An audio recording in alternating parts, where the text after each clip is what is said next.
기에 합당합니다.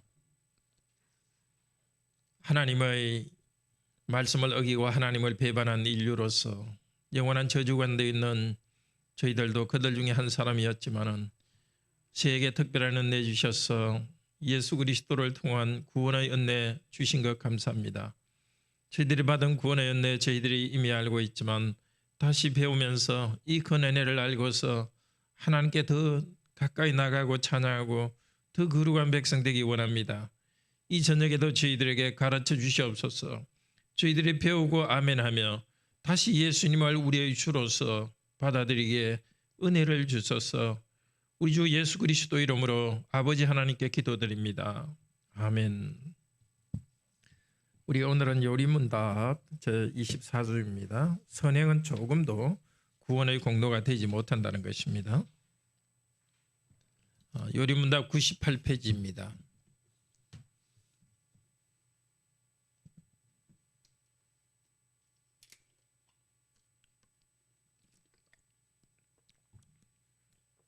같이 읽읍시다. 우리의 선행은 왜 하나님 앞에서 의가 될 수 없으며 의의 한 부분이라도 될 수 없습니까? 하나님의 심판대 앞에 설 수 있는 의는 절대적으로 완전해야 하며 모든 면에서 하나님의 율법에 일치해야 합니다. 그러나 우리가 이 세상에서 행한 최고의 행위라도 모두 불완전하며 죄로 오염되어 있습니다. 하나님께서 우리의 선행에 대해 이 세상과 오는 세상에서 상 주시겠다고 약속하시는데 그래도 우리의 선행은 아무 공로가 없다고 할 수 있습니까? 하나님의 상은 공로로 얻는 것이 아니로 은혜로 주시는 것입니다. 선물입니다. 이러한 가르침으로 말미암아 사람들이 무관심하고 사악하게 되지 않겠습니까? 아닙니다. 참된 믿음으로 그리스도께 접붙여진 사람들이 감사의 열매를 맺지 않는 것은 불가능합니다. 자, 선행이 하나님 앞에 의가 될 수 없고 조금도 될 수 없다. 왜 그렇습니까? 하나님께서 원하시는 의는 절대적으로 완전해야 됩니다. 그리고 하나님 율법에 완전히 일치해야 됩니다. 그런데 우리는 최고의 선행이라도 오염되어 있습니다. 근데 하나님께서 상 주시겠다고 했으면 뭔가 선행의 가치가 있는 것이 아닌가? 상 주시겠다는 것은 선행의 가치가 있는 것이 아니라 우리로 하여금 선행을 하도록 동기부여하시기 위해서 하는 것이고 상도 은혜로 주는 것입니다. 그러면 선행이 구원에 관계없다면 악하게 살게 되는 게 아닌가? 아니다. 은혜로 구원받은 사람은 선하게 살 수밖에 없다. 결과로서 선하게 살 수밖에 없다는 것입니다. 교재로 다시 한번 봅시다. 우리 지난주에 사도신경의 모든 가르침을 믿을 때 어떤 유익이 있다고 그랬습니까? 우리가 의롭게 된다고 했습니다. 어떻게 의롭게 되는가? 믿음으로 의롭게 되고 또 믿음도 공로가 되지 않고 하나님의 은혜로 의롭게 된다고 배웠습니다. 나의 믿음도 가치가 있는 것이 아닙니다. 오직 그리스도께서 하신 일이 나의 것으로 주어지기 때문입니다. 그리스도께서 우리 죄를 위해서 벌 받으셨던 만족해 하심, 그리스도께서 이루신 의로움, 그리스도께서 이루신 거룩함, 이 모든 것이 나의 의가 됩니다. 나는 이것을 믿음으로 받아들입니다. 믿음으로 받아들이셨지요? 그리스도께서 하신 일을 우리가 배웠고 믿음으로 받아들였습니다. 사람의 선행이 의 한 부분도 되지 못합니다. 괄호 안에는 한 부분이라도 될 수 없습니까?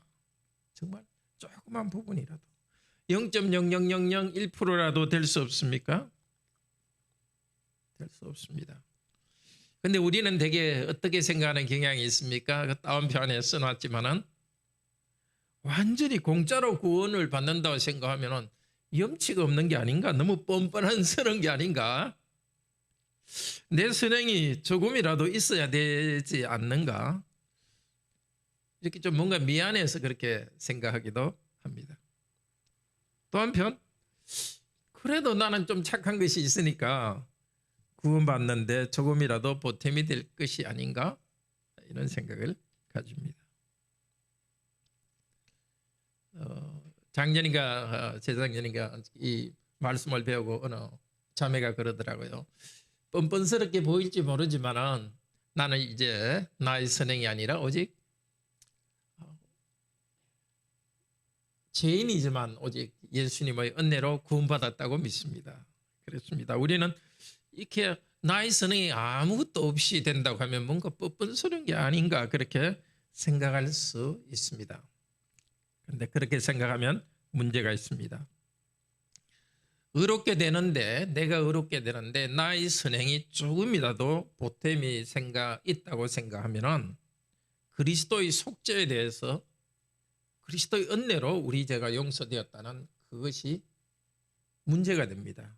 그리스도의 은혜로만 우리가 죄 용서받았다는 것인데 만약에 나의 의가 조금이라도 들어가면 그리스도의 속죄의 과라원에 완전성을 인정하지 않는 것이 됩니다. 나도 조금, 그리스도도 조금 그렇게 하면 그리스도께서 완전한 구주라는 것을 부인합니다. 그리고 실제로 또 내 의가 조금이라도 보탬이 된다고 생각하는 사람은 자기가 좀 잘 살 때는 좀 선하게 살 때는 마음이 평화롭습니다. 그러나 금방 우리가 죄가 있다는 걸 알고 마음속에 죄가 있다는 걸 압니다. 그러면 이게 구원에 대해서 내가 조금이라도 기여해야 된다고 생각하면 이 불안과 죄책감을 벗어날 길이 없습니다. 하나님께서는 우리를 아십니다. 우리가 죄인인 것을 아시고 우리는 조금이라도 기여할 수 없다는 것을 압니다. 갈라디아 교회에서는 은혜에 더해 가지고 율법을 지키는 선행을 주장하는 사람들이 있었습니다. 주로 이방인인 갈라디아 교회에 유대인 교인들이 와서 말했습니다. 예수님의 보혈 공로로 구원을 받지만 할례도 받아야 구원을 받는다 말했습니다. 복음에 할례를 보태려고 했습니다. 그때 사도 바울은 이렇게 말합니다. 갈라디아서 1장 8절 같이 읽읍시다. 내가 전한 복음 외에 다른 복음을 전하면 천사라도 저주를 받을지어다. 내가 전한 복음이라는 것은 오직 그리스도의 행하심에 의해서만 은혜로만 구원받는다는 거기에 조금이라도 더하면 그리스도의 십자가의 복음 외에 할례를 받아서 선행을 행해야 된다 이렇게 주장하는 것 그것은 다른 복음입니다. 그리스도의 속죄의 완전성을 부인하는 것이기 때문입니다. 혹시라도 우리 성도님의 마음속에 내가 이것은 꼭 했기 때문에 구원받았다. 나는 이것을 꼭 섬겼기 때문에 구원받았다.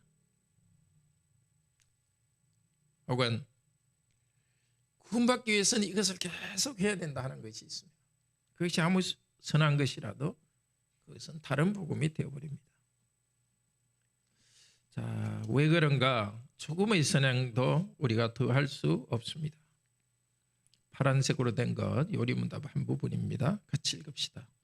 하나님의 심판대 앞에 설 수 있는 의인은 절대적으로 완전해야 하며 모든 면에서 하나님의 율법에 일치해야 합니다. 절대적으로 완전하고 하나님의 율법에 일치해야 됩니다. 갈라디아서 3장 10절에 괄호안에 저주 아래 있다 이렇게 말합니다. 저주 아래 있는 자다. 같이 읽읍시다. 율법책에 기록된 대로 온갖 일을 항상 하지 않는 자는 저주 아래 있는 자다. 하나님의 생각이고 하나님이 정하신 것입니다. 율법을 한순간 지키더라도 항상 그리고 모든 율법을 지키지 않는 자는 저주 아래 있다고. 우리 자신 전체를 하나님께서 그렇게 판단 내리십니다. 순간적으로 좀 선한 일이 있는지를 모르지만 우리 삶 전체는, 우리 자신의 존재는 하나님의 저주 아래에 있습니다. 오직 우리는 이 사람 예수 그리스도를 힘입어 사도행전 13장 같이 읽읍시다. 모세의 율법으로 너희가 의롭다 하심을 얻지 못하던 이 일에도 이 사람 예수 그리스도를 힘입어 믿는 자마다 의롭다 하심을 얻는 이것이라. 선지자들로 하신 말씀이 너희에게 믿지까 상가하라. 일러스되 보라, 멸시하는 자들아, 너희는 놀라고 망하라. 도무지 믿지 못할 일이라 하였느니라. 정말 도무지 믿지 못할 일, 예수님을 믿음으로서만 구원받는다. 이것을 받아들이지 않는 자는 망합니다. 하나님의 심판대 앞에 설 수 있는 완전한 의를, 그 의로운 기준을 통과한 사람은 예수 그리스도밖에 없습니다. 우리가 의롭게 되는 길을 열어주는데 그것은 바로 중보자인 그분을 믿고 의롭다 되는 길을 열어주었습니다. 믿음이라 생각할 때, 기독교인의 삶이라 생각할 때 이 핵심 이것을 놓쳐서는 안 됩니다. 교회 생활, 또 순종, 이 모든 것의 기초는 바로 오직 완전한 사람이신, 그리고 하나님이신 예수 그리스도를 믿음으로 우리가 의롭게 되고 하나님과의 관계가 바로 되는 것입니다. 사람의 생각으로는 믿을 수 없는 일입니다.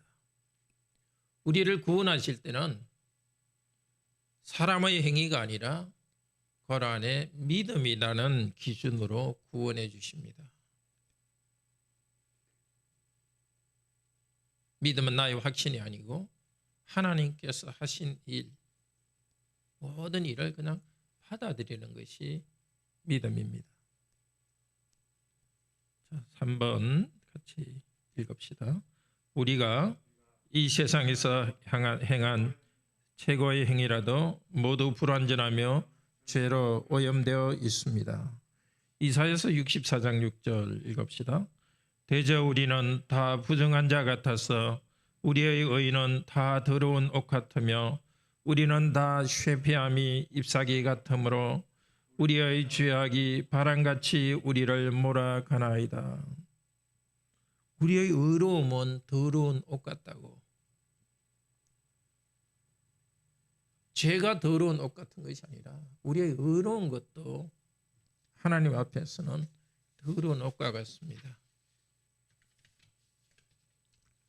우리가 보기에 의라고 생각하는 것은 피가 묻어 괄호 안에 부정한 옷과 같습니다. 우리의 연한 하나님이 보시기에는 우리의 죄악입니다. 우리가 정직하게 자신을 볼 때 그렇지 않던가요? 참 가장 선하게 내가 하고 있는 그 순간에도 마음속에는 나를 높이고 인정받으려 하고 하는 것들이 우리 안에 있지 않던가요? 나 자신의 이런 죄악된 경향을 아는 사람은 정말 내가 하나님의 은혜로 선을 행하더라도 항상 하나님의 의만을 사모합니다. 나로서는 가장 선한 상태라도 하나님 앞에 설 수 없다는 것을 알기 때문에 그리스도의 보혈로 깨끗게 된 옷 입기를 소원합니다. 여러분 이미 그렇게 되었을 줄 믿습니다. 오늘 이 시간 다시 정말 내가 조금이라도 혹시라도 내가 하나님 앞에 의롭게 되는데 이것 정도는 있어야 하나님이 인정해야 되지 않겠느냐 생각하는 거 있으면 내어놓기를 바랍니다. 아니면 나는 이것을 했기 때문에 이것은 하나님이 받아들여 주신다. 그것이 있으면 내려놓기를 바랍니다. 저는 20대에 그런 아주 큰 변화가 한 번 있었습니다. 그때 제가 깨달은 것은 저는 어릴 때부터 주일학교도 잘 다니고 뭘 주일학교에서 외우라 하면 다 외우고 정말 성실하게 교회 생활했는데 저한테는 저의 그 교회 생활을 잘한 그것이 자기의가 되어 있어가지고 그리스도를 의지하지 않고 있다는 것을 발견하게 됐고 정말 자기 교만을 내려놓고 하나님 오직 예수 그리스도만 의지하는 그런 그 변화의 순간이 있었습니다. 물론 그 뒤에도 자기 의를 내세우려는 그런 것들이 믿음에 방해되는 그런 경우들이 있었지만 그 기본 논리, 그 변화의 체험은 여전히 저에게도 큰 기쁨입니다. 양심의 평화, 죄와의 싸우지만은 내가 나의 선행이 조금 더 들어가야 내가 조금이라도 들어가야 구원받는 것은 아니라 오직 은혜로 구원받는다는 이 사실은 항상 마음의 평화로 새롭게 시작할 수 있게 해줍니다. 그럼 이런 질문을 합니다. 성경에서는 분명히 상 주신다는 말이 있지 않는가? 이 세상에서 또 다음 시기에서 상 주신다는 말이 있는데 상이라는 것은 잘한 사람에게 상을 주는 것이 아닌가? 예를 들면 시편 18장 20절에 여호와께서 내 의를 따라 상 주시며 의를 따라서 상 주신다는 말이 나옵니다. 계시록 22장 12절에도 보면 보라 내가 속히 오리니 내가 줄 상이 있어 각 사람에게 그의 행한 대로 갚으리라. 분명히 여기 상 이야기가 나옵니다. 근데 여기 상 주신다는 것은 우리 행동 자체가 하나님의 구원을 받을 만한 가치가 있다는 것은 아닙니다. 우리가 선하게 살아가야 될 동기, 동기를 주기 위해서 상을 준비하십니다. 부모님의 애를 교회에 데려오면서 너 교회에서 예배 드릴 때 가만히 앉아 있으면 사탕 하나 줄게. 이렇게 말하면 예배를 잘 드렸기 때문에 사탕을 상으로 받는 겁니까? 그냥 당연히 드려야 될 예배를 잘 드리도록 하기 위해서 이렇게 부모님이 미끼로 주는 거죠. 애가 와, 나 예배 잘 드리니까 상을 하나, 사탕을 상으로 받았다 이렇게 생각할 수는 없는 거죠. 그 상이 동기가 돼가지고 참 예배 잘 드리게 된 거, 그걸 그 참 좋은 일이 생긴 거죠. 우리에게도 구원받은 우리에게 사실 상이라는 것은 천국 그 자체가 아닙니까? 그 위에 무슨 상이 우리에게 더 있겠습니까? 바로 이 땅에서 순종하며 살아간 자들에게 그것을 주시겠다 하여서 이 땅에서 선과 사랑과 성령의 열매를 맺도록 우리를 격려하기 위해서입니다. 구약을 통해서도 같은 것을 볼 수 있습니다. 신명기 28장에서도 상을 이야기하는데 언약의 맥락에서 이야기합니다. 먼저 하나님 백성을 가라원에 구원해 주셨고 이집트에서 구원해 주셨습니다. 그리고 시내산에서 언약을 맺으면서 언약 말씀 10계명을 지키라고 주셨습니다. 그리고 너희들이 이 계명을 지키면 너희들에게 생명이 될 것이고 어기면 벌을 주겠다고 말합니다. 그러니까 이미 하나님께서는 생명과 축복 안으로 이스라엘 백성을 들어오게 한 것입니다. 구원이라는 게 생명과 축복 안으로 들어온 것이고 언약을 맺은 것이고 그 안에 계속 살아라고 하는 것입니다. 노력해가지고 복을 쟁취하는 것이 아니라 하나님께서 이미 들어오게 하신 복을 누리는 것입니다. 언약을 맺으실 때 구원해 주신 것, 이집트에서 구원해 주신 것, 그게 하나님의 선물입니다. 구원받은 백성들에게 아무렇게나 살아가는 것이 아니라 품위 있게 하나님의 백성으로서 정말 그 주의 나라와는 다르게 아름답게 살아갈 수 있도록 말씀을 주신 것, 그것도 하나님의 선물입니다. 그리고 이 하나님 말씀을 가르칠 직분자들을 선물로 주셨습니다. 제사장, 레위인, 선지자로 선물을 주셨습니다. 자, 그 말씀을 잘 지켜서 정말 풍요롭게 살아가고 관계가 아름다운 그런 나라를 만들 때 그것은 이스라엘 백성들이 선을 행했기 때문이 아니라 하나님이 은혜로 주신 것이고 은혜로 주신 하나님을 감사와 찬송하게 되는 겁니다. 지금도 우리가 이 땅에서 누리는 복, 마음의 평화와 또 직장, 가정 이런 것들이 우리가 노력하니까 그걸 주신 것이 아니라 그리스도인 가정으로서 하나님 나라 백성으로 들어오게 하셔서 누리도록 하시는 것입니다. 우리는 순종함으로써 하나님이 주신 것을 더 누립니다.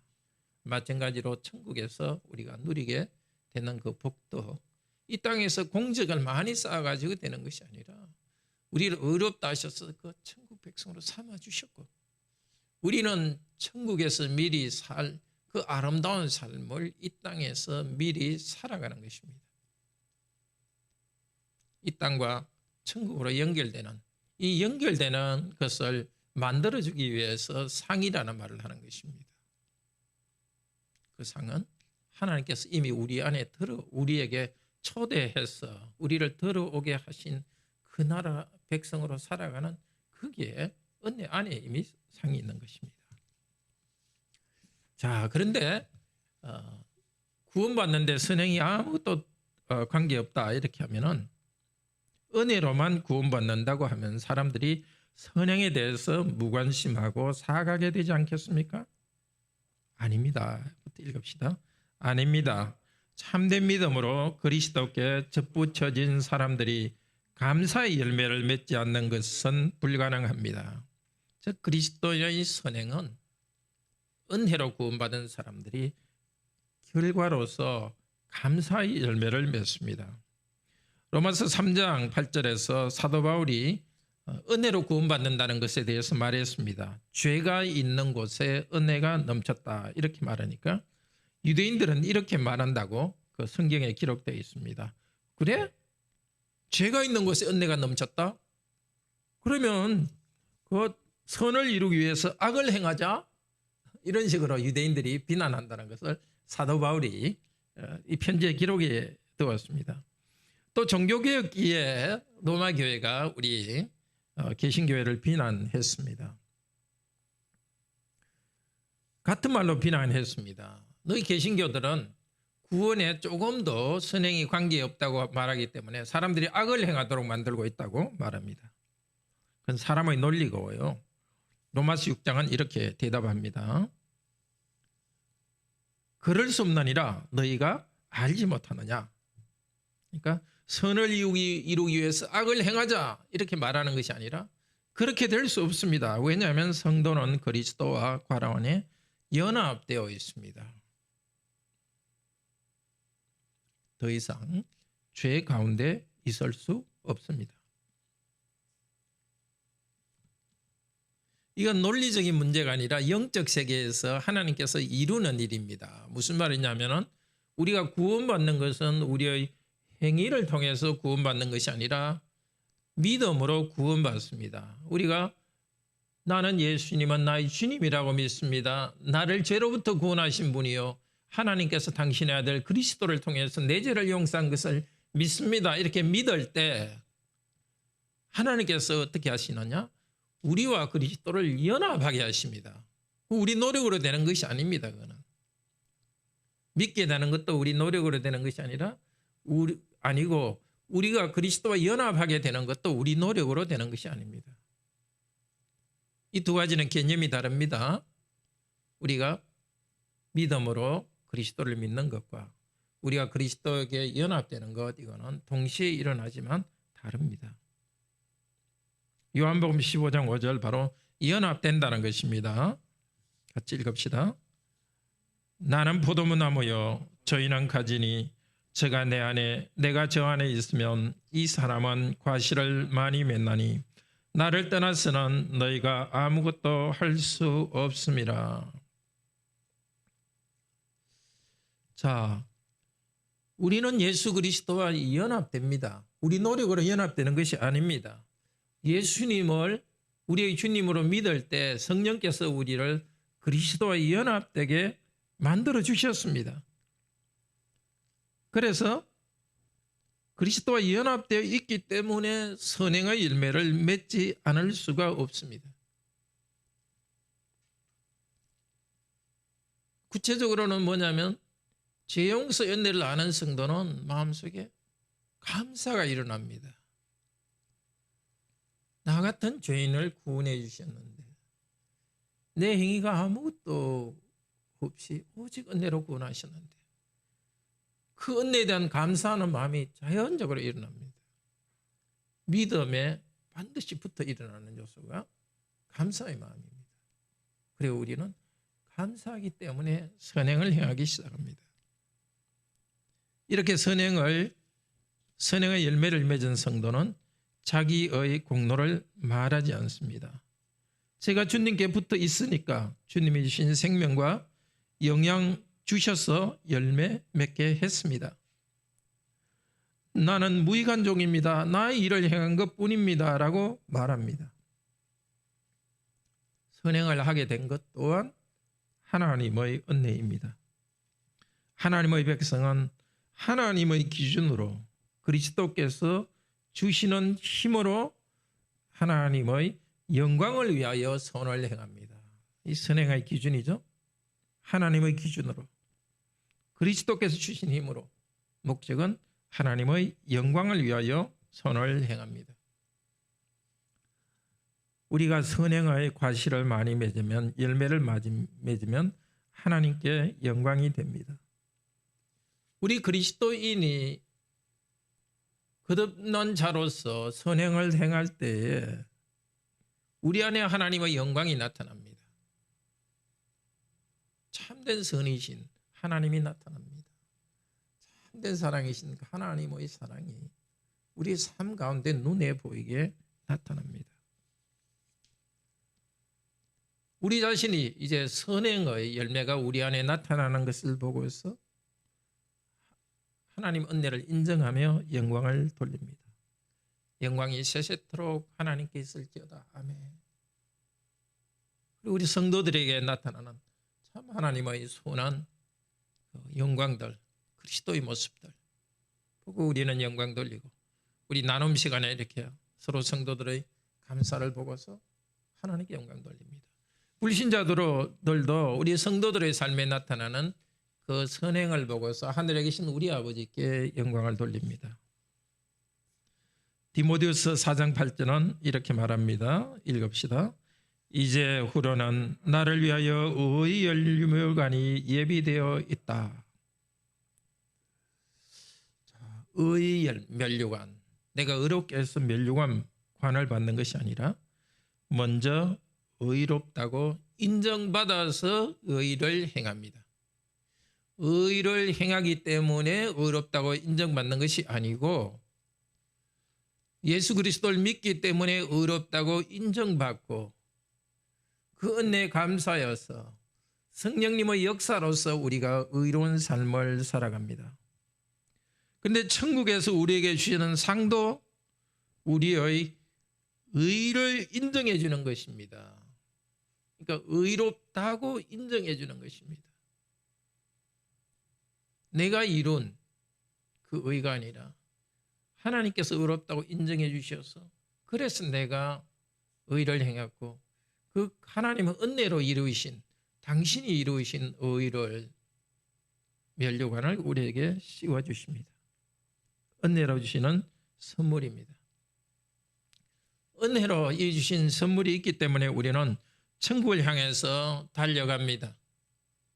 내가 천국에서 상 못 받을까 봐서 인정받지 못 받을까 봐서 그럼 불안하며 그리스도는 살아가지 않습니다. 아주 풍요롭게 살아갑니다. 주님 은혜로 성령 의지하여 나는 살아가고 천국에서 주님께서 의 멸류관을 준비하고 있다. 사도 바울이 여기서 디모데후서 4장 8절이 아니라 6절입니다. 4장 6절에서 뭐라고 이야기합니까? 한번 나중에 찾아보시면 좋겠습니다. 6절 같은데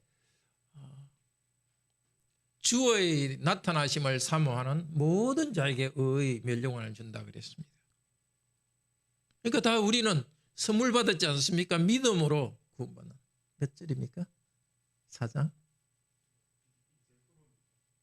예, 이제 오르는 날은 예. 맞습니까? 예. 그러니까 우리 모두는 우리의 선행이 전혀 없이 죄인인 우리들이 이 복음을 믿고서 은혜로 구원받았고 은혜로 우리를 의롭다 인정해 주었습니다. 새 삶이 시작되었습니다. 이 안에서 우리는 정말 감사하며 의로운 삶을 살아갑니다. 부족함이 있죠. 그럼에도 불구하고 믿음으로 계속 의롭다고 인정해 주십니다. 계속 의롭다고 인정해 주시니까 계속 의로운 삶을 살아갑니다. 의로운 삶을 살아가지만 또 부족함이 있죠. 부족함을 보고 주님께서는 또 그 의롭다고 인정해 주세요. 그래서 우리는 죄를 볼 때 회개하지만 의롭다고 인정해 주는 그 인정하심 안에서 우리는 회개합니다. 천국에도 우리가 바라볼 때도 나는 천국 못 가면 어떻게 하느냐 그런 부담이 아니고 오직 그리스도의 보혈공로로 천국 백성 삼아주셨으니까 내 인생의 끝은 영원한 천국으로 가는 이 푸근함과 안정감이 있고 그 천국 백성으로서 나는 이 땅에 남은 날 동안에 한 시간이라도 낭비하지 않고 참 주님께서 원하시는 의의 열매를 맺기를 원합니다. 이것을 알지 못하는 믿지 않는 자들은 인생이 불안하고 망할 수밖에 없습니다. 양심의 가책이 있고 또 그러면서도 또 선을 행할 수 있는 힘은 없는 것입니다.